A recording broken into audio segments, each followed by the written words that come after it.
Pour compléter le témoignage de Marie-André, j'ai le plaisir de recevoir Aurélie Olagnon, orthophoniste, consultante en gérontologie et formatrice en dysphagie. Bonjour Aurélie. Bonjour. Tout d'abord Aurélie, pourriez-vous s'il vous plaît nous en dire un petit peu plus sur le processus de déglutition?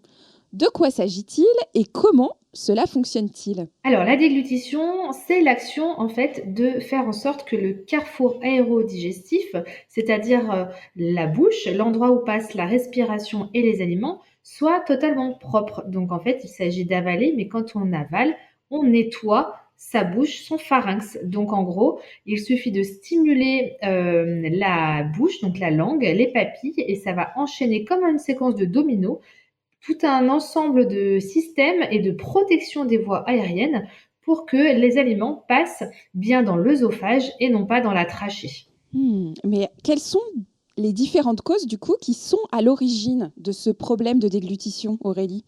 Alors, les problèmes de déglutition, on appelle ça la dysphagie. La dysphagie, c'est à différencier de la presbyphagie. La presbyphagie, qui sont les troubles de déglutition, qui sont d'origine totalement physiologique, normale, avec le vieillissement, comme la presbytie ou la presbyacousie. La dysphagie résulte d'un trouble. Donc, ça peut être dû à une maladie neurodégénérative, comme la maladie d'Alzheimer ou la maladie de Parkinson. Ça peut être un syndrome neurologique suite à un accident vasculaire cérébral, un AVC. Ça peut être suite à une chirurgie oropharyngée, donc un cancer par exemple du larynx, ou alors on aura enlevé un petit bout de langue qui fera que la séquence de déglutition va être perturbée et entraînera des fausses routes, ou alors carrément des difficultés motrices et ou sensitives, par exemple un défaut de mastication, ça peut être un problème au niveau dentaire, des mycoses linguales, buccales.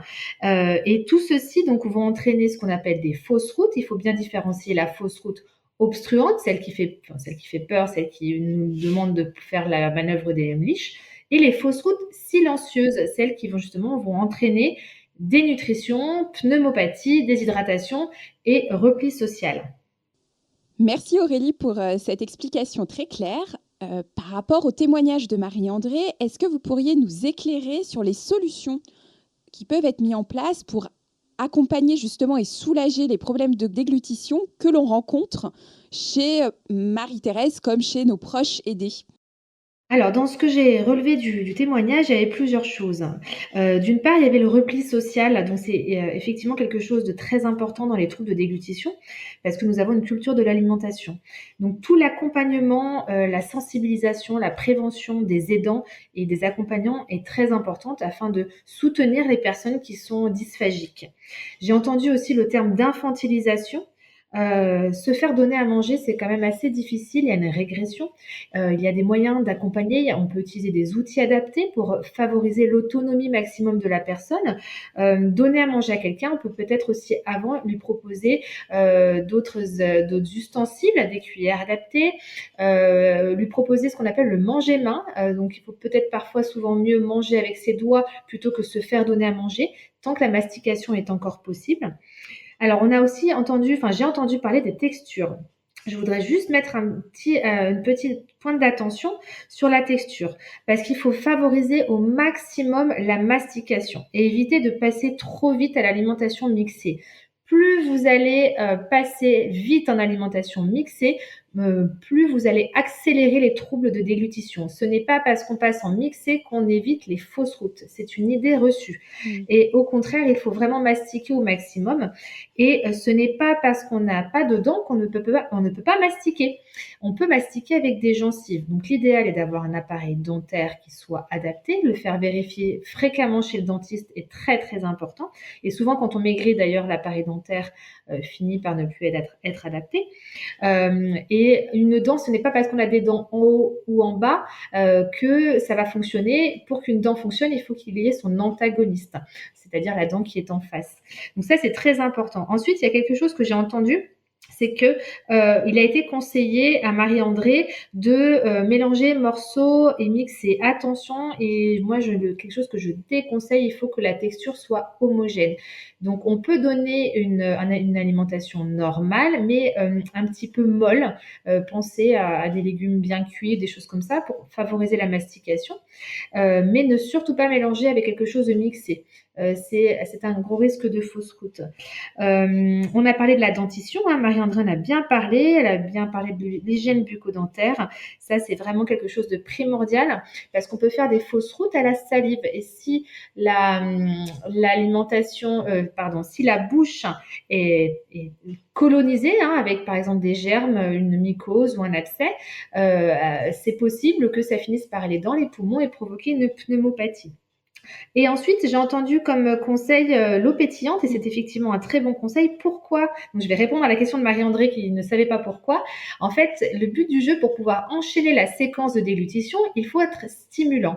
Donc, plus vous allez augmenter la stimulation, que ce soit par les liquides ou les solides, vous allez déclencher ce réflexe de déglutition.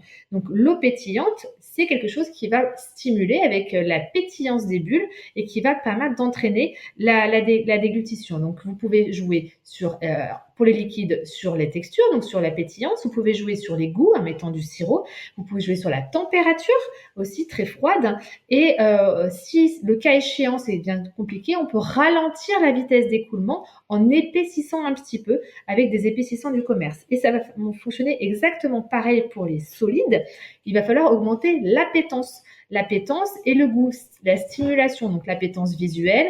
Pensez aussi énormément à l'odorat. Il faut que ce soit quelque chose qui sente bon. Et il va falloir faire en sorte que ça ait du goût. Pensez aux épices, pensez aux aromates. Voilà, le but du jeu, c'est que ce soit vraiment, ça donne envie. Quand ça donne envie, forcément, on a envie de le manger et ça va déclencher le réflexe de déglutition. Voilà. Oui, l'objectif est, comme on le dit dans chaque épisode du podcast, de relier davantage le plaisir à l'alimentation. Absolument. Merci beaucoup Aurélie pour ces conseils et ces astuces dont nous prendrons bonne note. Est-ce que pour finir, vous pourriez s'il vous plaît nous indiquer les professionnels qui peuvent aujourd'hui accompagner les aidants sur cette thématique particulière qui est celle des troubles de la déglutition? Merci d'avoir écouté l'alimentation, ça rapproche.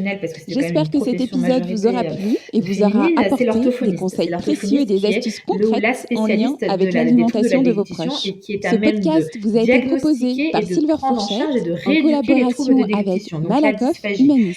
N'oubliez pas de noter ce podcast 5 sur 5, de nous suivre sur les plateformes de diffusion et d'en parler autour de vous. Je vous donne rendez-vous très bientôt pour un nouvel épisode de l'alimentation, ça rapproche. Et d'ici là, c'est très important d'en parler. Et aussi penser qu'en cas de dénutrition, en cas de perte de poids, donc c'est bien de consulter diététicien, diététicienne ou nutritionniste, mais toujours penser qu'il peut y avoir des fausses routes silencieuses en amont qui vont être à l'origine de cette perte de poids, à l'origine du repli social, de la perte d'appétit et de l'isolement.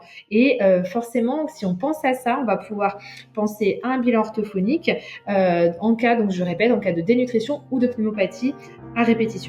Et il ne me reste plus qu'à vous remercier chaleureusement Aurélie pour vos réponses et les précieux conseils que vous nous avez transmis à travers votre regard d'experte. Je vous dis au plaisir d'échanger à nouveau et je vous souhaite une très belle journée. Au revoir Aurélie. Au revoir.